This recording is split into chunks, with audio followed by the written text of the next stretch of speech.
नमस्कार। कभी सोचा है कि हम रोजाना जो हजारों हिंदी शब्द बोलते हैं वो आखिर बने कैसे हैं?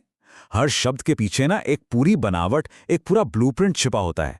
चलिए आज शब्द विचार की इसी दुनिया में गोता लगाते हैं। तो चलिए एकदम बुनियादी सवाल से शुरू करते हैं। हम दिन भर न जाने कितने शब्द इस्तेमाल करते हैं, पर असल में ये शब्द होता क्या है? ये सिर्फ कुछ अक्षरों का ढेर नहीं है, बल्कि उससे कहीं ज्यादा है, और हम आज यही जानेंगे। और इसका सारा राज ना इस एक शब्द में छिपा है, सार्थक। मतलब एक शब्द अक्षरों या आवाजों का वो मेल है जिसका कोई मतलब, कोई अर्थ निकलना चाहिए। अगर अर्थ नहीं तो वो सिर्फ शोर है, शब्द नहीं। तो बढ़िया बात यह है कि किसी भी हिंदी शब्द को समझने के लिए एक तरह का मास्टर ब्लूप्रिंट है। दुनिया के सारे हिंदी शब्दों को हम 4 बड़े आधारों पर बांट सकते हैं, और इनको समझ लिया तो समझो भाषा की नींव को समझ लिया। तो हमारी आज की पड़ताल इन्हीं 4 आधारों पर होगी। पहला अर्थ, दूसरा रचना, तीसरा रूप और चौथा उत्पत्ति। चलिए एक एक करके इन सबको समझते हैं। तो पहला आधार है अर्थ। यहां सवाल बहुत सीधा है। क्या किसी शब्द का कोई मतलब है या वो बस एक बेमतलब की ध्वनि है? और यही चीज शब्दों को 2 बड़ी टीमों में बांट देती है। एक तरफ हैं सार्थक शब्द जैसे आम या पानी, सुनते ही हमारे दिमाग में एक तस्वीर बन जाती है। और दूसरी तरफ हैं निरर्थक शब्द जैसे माँ या रपड़, इनका कोई मतलब नहीं है। और सीधी सी बात है, व्याकरण का सारा खेल इन्हीं सार्थक शब्दों के इर्द गिर्द घूमता है। अब आते हैं दूसरे आधार पर, रचना। मतलब शब्द की बनावट कैसी है? क्या वो एक ही इकाई है या कई हिस्सों को जोड़कर बनाया गया है? ये भाषा की ईंटों को समझने जैसा है। बनावट के हिसाब से देखें तो शब्द 3 तरह के होते हैं, रूढ़, यौगिक और योगरूढ़। अब हाँ, नाम सुनकर थोड़े मुश्किल लग सकते हैं, पर इनका कॉन्सेप्ट बहुत ही सीधा और मजेदार है। चलिए देखते हैं। सबसे पहले आते हैं रूढ़ शब्द। ये वो फाउंडेशनल, बेसिक शब्द हैं जिनके अगर आप टुकड़े कर दें तो उन टुकड़ों का कोई मतलब नहीं निकलता। जैसे घोड़ा शब्द को लें, घो और ढा को अलग कर दें तो इनका अपना कोई अर्थ नहीं है। ये शब्द अपने आप में ही पूरे हैं। फिर आते हैं यौगिक शब्द, और जैसा कि नाम से ही पता चल रहा है, ये योग से यानी जोड़ से बनते हैं। यहां 2 सार्थक शब्द मिलकर एक नया शब्द बनाते हैं। जैसे विद्यालय को देखिए, ये बना है विद्या यानी ज्ञान और आलय यानी घर से। एक शब्द में 2 अर्थ, है ना कमाल की बात? और अब सबसे दिलचस्प कैटेगरी, योगरूढ़।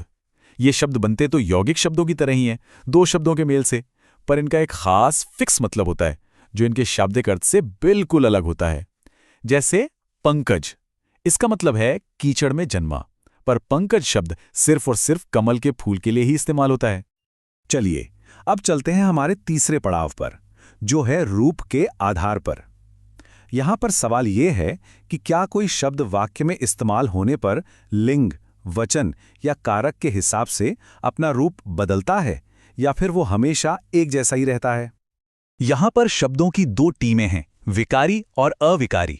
विकारी वो शब्द हैं जिनमें विकार यानी बदलाव आ सकता है। जैसे लड़का शब्द वाक्य के हिसाब से कभी लड़के बन जाता है तो कभी लड़कों।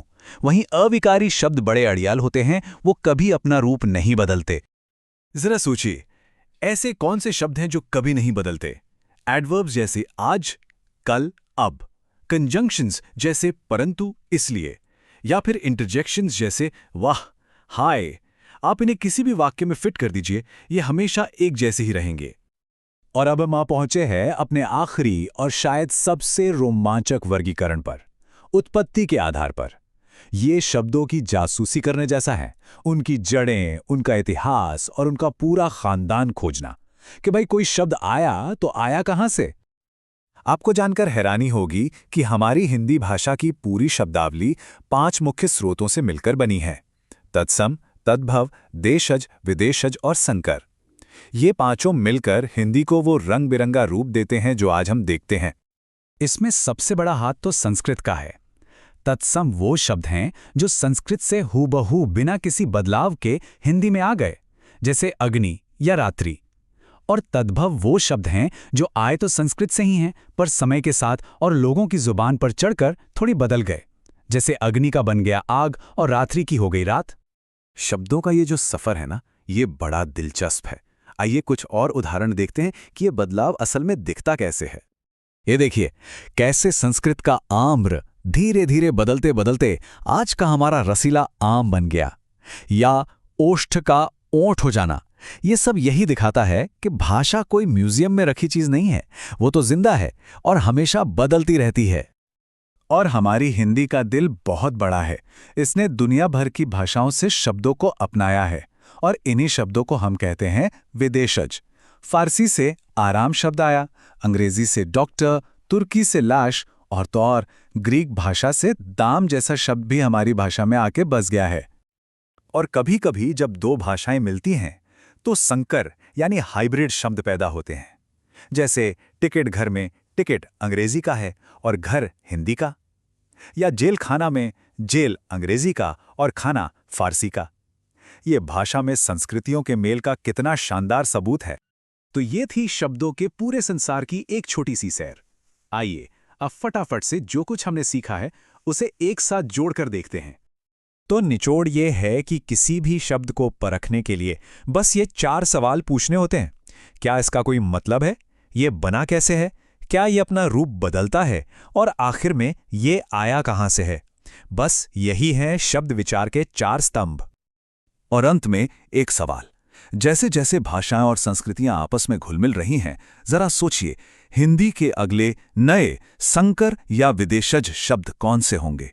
ये सवाल हमें याद दिलाता है कि भाषा हमेशा जिंदा रहती है और उसका विकास कभी नहीं रुकता। इस पर जरूर सोचिएगा।